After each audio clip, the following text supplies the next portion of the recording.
जानू तोहरे बिना दिल ना लागे, हर रात तोहरे याद में भीजे चादरवा बरकार फट पा। रात भर तोहरे ख्याल में जागीले हम, धीरे धीरे दिलवा के आगी लगीले हम।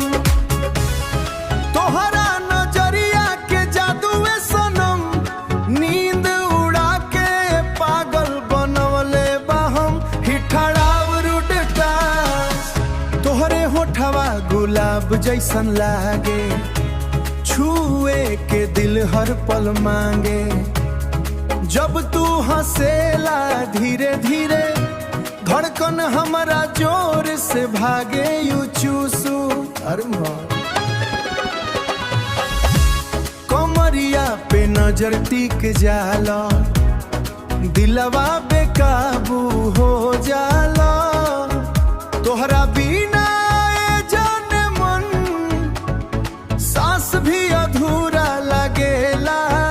दे बख फट पास रात भर तोहरे ख्याल में जागीले हम, धीरे धीरे दिलवा के आगी लगीले हम।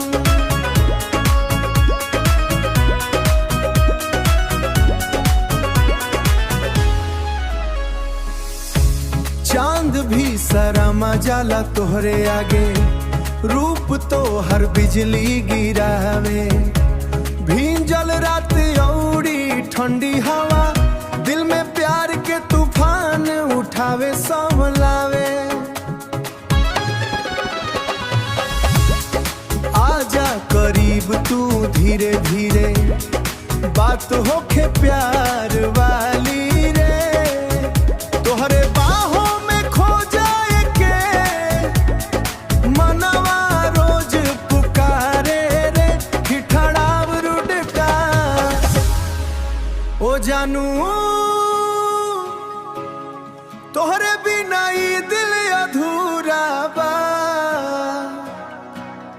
रात भर बस तोहरे नाम के सुरूर बा।